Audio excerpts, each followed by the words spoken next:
Como concluyendo, después de adentrarnos un poco en el Padre Nuestro y su significado, dijimos, como conclusión, que solo el poder de Dios puede cambiar las cosas. Y eso creo que estamos todos de acuerdo. Y que finalmente el Señor va a traer el gobierno del cielo, el reino, con Él, para que nos vayamos con Él. Es su palabra y su promesa, y eso va a pasar aquí en la tierra. De aquí nos van a sacar para llevarnos con Él, y Él va a venir por nosotros, así que no vamos a ir ahí tonteándole entre las nubes, imaginen, o entre los planetas. Mientras tanto, la gloria y el mérito por las respuestas de las oraciones son para Él. No obstante, es a ti y a mí que nos corresponde orar. El Señor Jesucristo, cuando estuvo en la tierra, nos enseñó que era necesario orar por el pan de cada día, por las necesidades de cada día y las amenazas de ese día. Bueno, y les tengo que decir que si esto no se lleva a cabo, el orar, no va a cambiar nada. Así que todo el ministerio del reino comienza, se sostiene y triunfará por medio de la oración. Dios lo tiene sujeto así. Cuando digo que no va a cambiar nada, eso no quiere decir que no vaya a pasar nada. Por supuesto que Dios hace que pasen muchísimas cosas, más de las que imaginamos. No va a cambiar nada en nuestro entorno, de las cosas que nosotros vemos, por las cosas que pedimos. Pero la plática de hoy nos va a enseñar unas cosas bien interesantes. Jesús nos enseñó sobre la necesidad de perseverar una y otra vez en la oración. Para lo cual vamos a seguir en Lucas, capítulo 11, ahora. Vamos a leer nuestro texto. Lucas 11, versículos del 5 al 8 y del 9 al 13. Lucas 11. Les digo también, y este renglón seguido de haberles enseñado el Padre Nuestro: ¿quién de vosotros que tenga un amigo, va a él a medianoche y le dice: amigo, préstame 3 panes, porque un amigo mío ha venido a mí de viaje y no tengo qué ponerle delante? Y aquel respondió desde dentro, le dice: no me molestes, la puerta ya está cerrada y mis niños están conmigo en cama, no puedo levantarme y dártelos. Os digo que aunque no se levante a dárselos por ser su amigo, sin embargo, por su importunidad se levantará y le dará todo lo que necesita. Y yo os digo: pedid y se os dará, buscad y hallaréis, llamad y se os abrirá.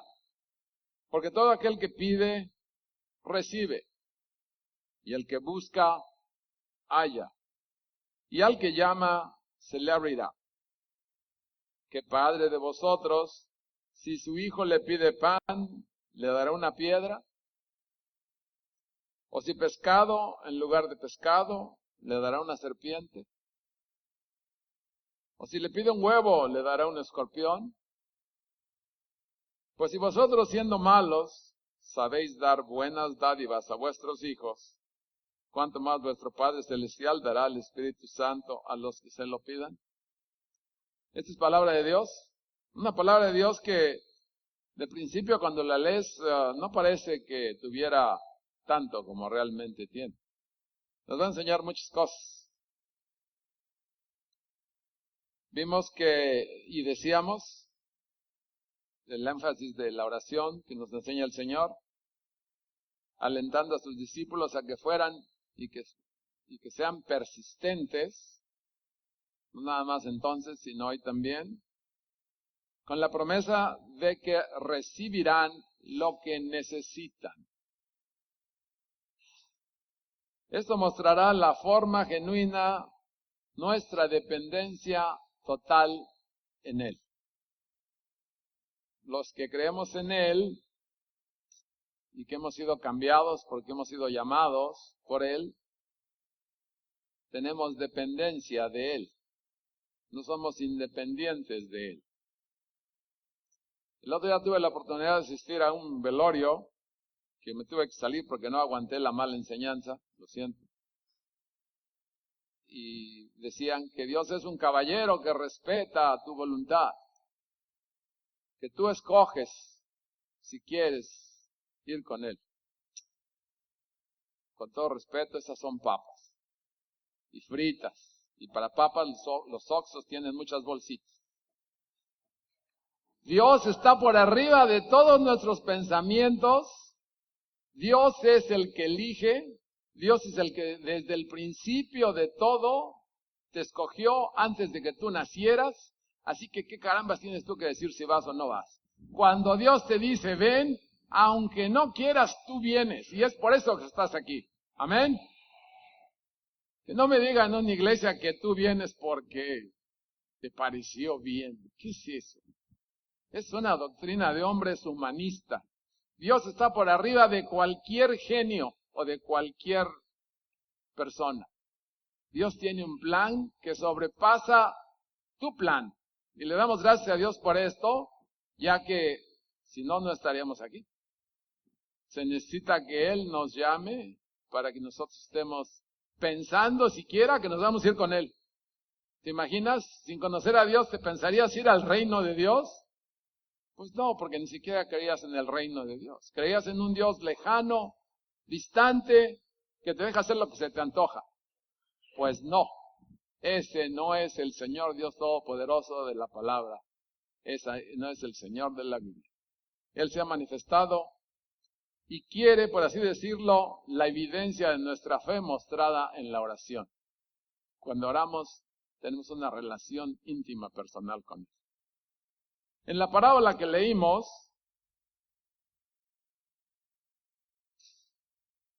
queremos recordarles a ustedes de que en el tiempo que se dio esta parábola, en el oriente, allá con los judíos, la hospitalidad era de un valor supremo en esa cultura.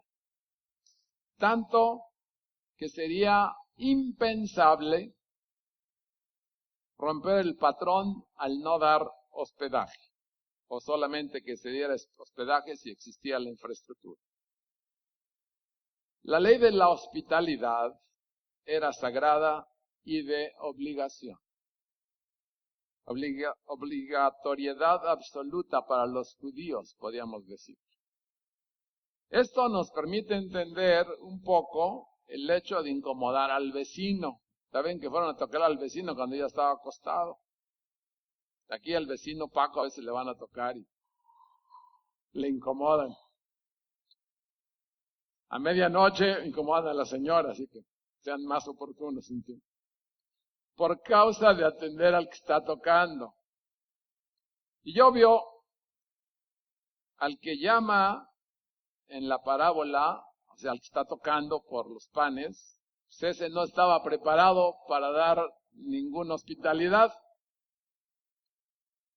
Tenía faltas en su ministerio de la hospitalidad. Jamás debía faltar el pan en la casa de un judío o de una judía. Y eso que todavía no llegaba el PRD para allá. O sea que ellos debían estar listos y dispuestos para darle y abrir la puerta al que viniera a su casa. Jesús fabrica 3 buenas excusas, una por cada pan de los que se están mencionando.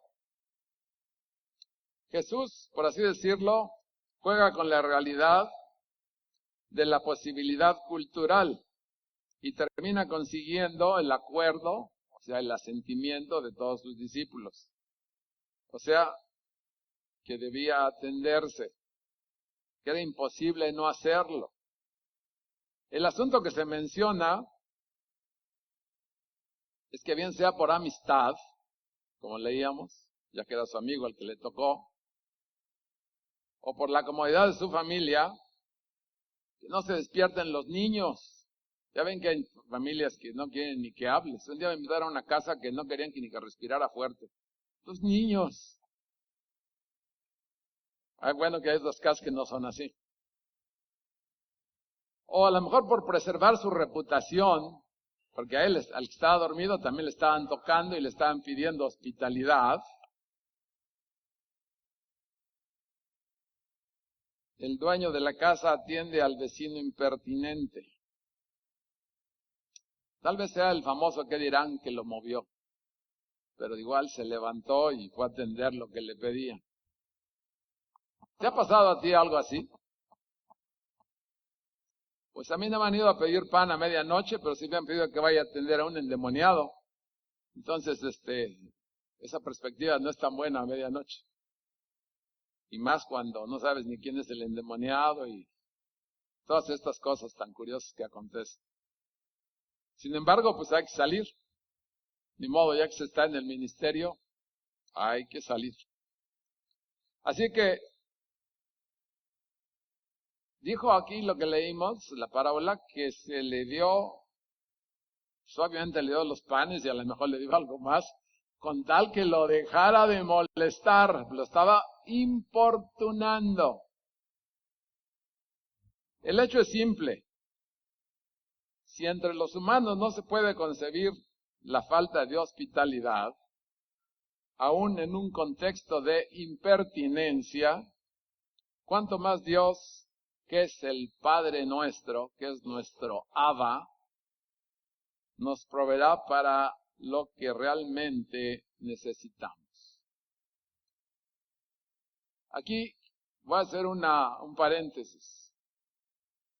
Quiero aclarar que Dios satisface necesidades,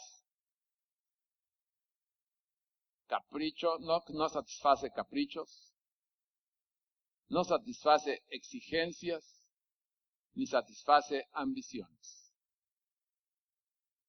Hay gente que dice, necesito un marido, y se lo piden a Dios por largo tiempo. Les quiero recordar que a veces Dios dice, no creo que lo necesites. La posibilidad no es que ser impertinente. Voy a importunar a Dios los siguientes 40 años. No sea que cuando tengas 70 ya te acerca un marido de 90, a lo mejor no te va a gustar cuidar al viejito. Realmente hay que ser conscientes de lo que necesitamos.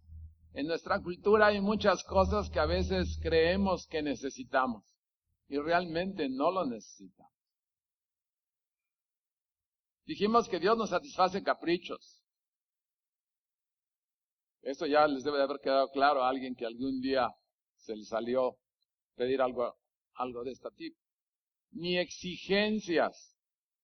Y dijimos ni ambiciones. Recuérdenlo, para que no pierdan el tiempo cuando vayan a orar. Dios les va a decir que no hay.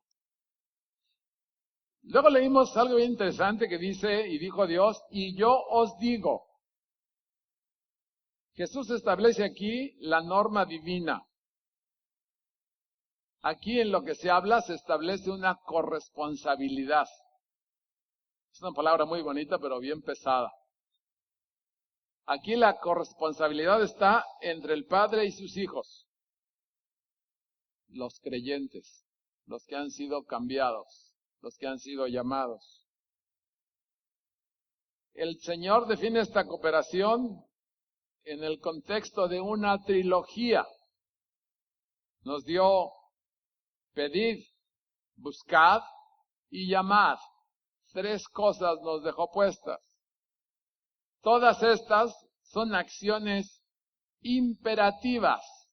No te dice el Señor, pide si quieres. No. El que va a pedir, pida, busque y llame. Son órdenes. Y tienen que ver esto con las diversas situaciones de la vida que debemos enfrentar. Qué difícil es entender esto. Yo me acuerdo del día que le pedí a Dios que me cambiara. No crean que se lo pedí a la primera. De hecho, pasaron 9 meses después de que yo acepté al Señor. Llegué ahí como uno de tantos invitados así medio orates, o sea, sin ningún plan definido, a una prédica del Evangelio y al final de ellas invitaron a mucha gente a aceptar al Señor y yo levanté la mano, dije, pues no tengo nada contra Jesús, pues yo le entro. Pero ¿saben qué? No pensaba cambiar nada. No pensaba cambiar ninguna de las cosas que hacía mal. Pasaron 9 meses así como para dar a luz. Yo entiendo a las mujeres que van a dar a luz. ¡Qué bárbaro! ¡Qué tiempo! 9 meses en los cuales me encendieron todas las cosas que estaban mal en mi vida. Y hasta que llegué de verdad a pedirle a Dios desde el más profundo recoveco de mi ser que me ayudara si existía. Pues Él sí existía, el que yo no sabía era yo. Y Dios, cuando pides, cuando buscas, cuando llamas, Él te responde. No va a haber nadie que no esté en estas condiciones hablando como humanos al cual vaya a encontrar falla. Porque para estar en estas condiciones, Dios tiene que haberte conocido desde el principio, te tuvo que haber llamado y después ya vas a estar en estas 3 condiciones. Y Dios obviamente responde. Jesús reafirma su dicho para que no nos encontremos solamente repitiendo, sin sentido. Después Jesús nos dice, el que hace estas cosas, se le abrirá, se le oirá, se le contestará, se os dará. Y se nos va a dar no al puro estilo judío, sino al estilo Jesucristo. Ya que Jesucristo, cuando Él dice se os dará, pone su nombre de por medio, pone su fidelidad y su poder de por medio. Eso quiere decir la corresponsabilidad entre Dios y el creyente que pide, el creyente que busca y el que llama. Así que si hay aquí acaso alguno que tenga algún problema, por favor, pidan, busquen, llamen, que ahí está Dios para satisfacerles la necesidad. La necesidad. La necesidad no quiere decir nada más una concha o un bolillo, Puede ser la necesidad más grande que ante tu manera de pensar que jamás puedas conseguir. Puede ser recuperar el amor de tu mujer o de tu esposo, o recuperar a tu esposo, o tú le pones el nombre. Dios no tiene límites. En el contexto de las prioridades y objetivos trascendentes del reino, Dios satisface en su tiempo, en su modo y medida lo que es necesario. Así que empiecen a evaluar lo que es necesario y lo que no es necesario. Santiago 1:17 dice, toda buena dádiva y todo don perfecto desciende de lo alto, del Padre de las luces, en el cual no hay mudanza ni sombra de variación. Así que todo lo bueno viene del Señor y viene para nosotros. Así el Señor usa, mediante de un par de ejemplos un poco descabellados que leíamos por allá, vamos a decir exagerados, Él hace esto para establecer un contraste entre la bondad humana, que a pesar de su pecaminosidad, da lo bueno a sus hijos, y la sempiterna e inmutable bondad de Dios, respaldada por su santidad. Dios es santo, recuerden. Dios siempre tiene pensamientos de bondad para nosotros. Por lo tanto, no planea nuestro dolor ni nuestro sufrimiento. Ya estamos en un valle de lágrimas, que eso acontece seguido. Y Él dice que tanto la serpiente como el escorpión son animales venenosos y producen muerte. O sea, Dios realmente está haciendo un contraste entre la vida y la muerte, entre aquel que mata y aquel que da vida, entre aquel que tiene el Espíritu y aquel que no lo tiene. En Romanos 8:9 dice la palabra, mas vosotros no vivís según la carne, sino según el Espíritu, si es que el Espíritu de Dios vive en vosotros. Y si alguno no tiene el Espíritu de Cristo, no es de Él. Eso necesitamos tenerlo de memoria y practicarlo. Así que las comparaciones hechas por Jesús son el preámbulo para destacar su conclusión.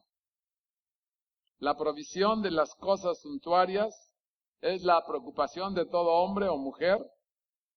Lo que Dios realmente anhela, por así decirlo, entre humanos, es darle a cada persona su mismísima presencia. Y Dios le va a dar a cada persona que ha llamado desde antes su mismísima presencia, su más alto don, la presencia del Espíritu Santo. Es Dios el que nos posee por medio de su Espíritu Santo. Ya no somos más nuestros, ya somos de Él.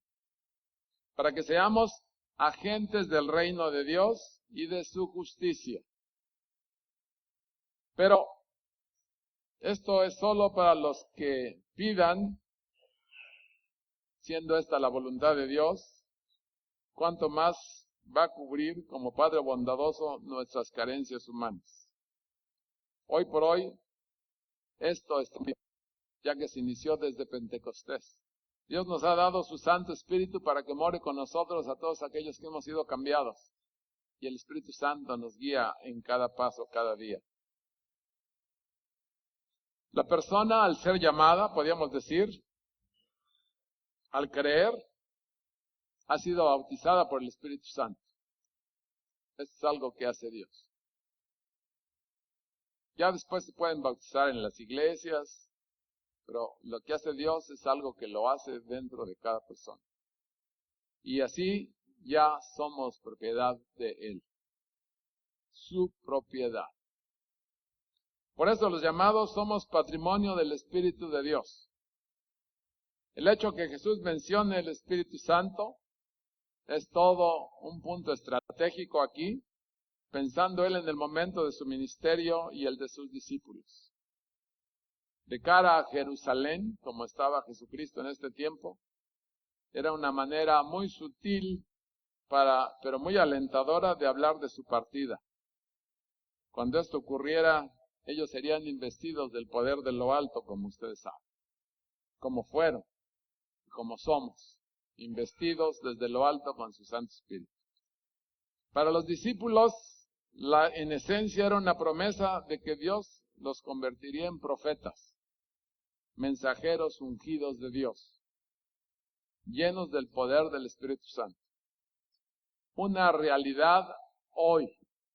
Espero que Dios te permita verlo y mostrarlo a los demás. Es una realidad en ti y en mí. Es una realidad que es el anhelo ardiente de la creación, el anhelo ardiente de los humanos.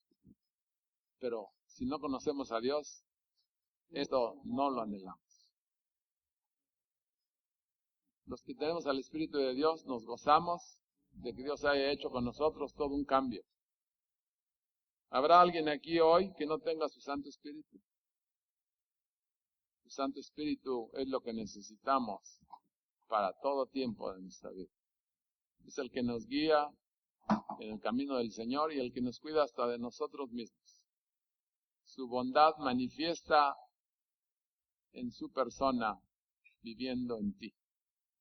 Un plan verdaderamente fuera de nuestro control. Cuando hablamos de control, a los humanos no les gusta que los controlen. Hay canciones hasta de los jóvenes de los 80 y los 90 que dicen, no controles mis sentidos. Realmente a los humanos no queremos que nos controlen. Pero déjenme decirles que Dios quiere que vivamos en dependencia, en total dependencia de Él. Aquí, como vemos, hay un conflicto muy serio. Un conflicto que tú tienes que arreglar viendo a Jesucristo. Que Dios te dé la oportunidad de discernir y que su palabra te permita, si no tienes a su Santo Espíritu, pedid, buscad, porque hallarás que Él es el Señor de todo aquel que en estas condiciones se acerca a Él. porque Él lo ha preparado, Él lo ha bendecido desde antes que naciera y tiene un lugar en su iglesia y en su reino. Que Dios les bendiga y les pido que oren por lo necesario, de manera persistente. Sean inoportunos. Dios tampoco contesta a la primera. Tampoco abuse. Que el Espíritu les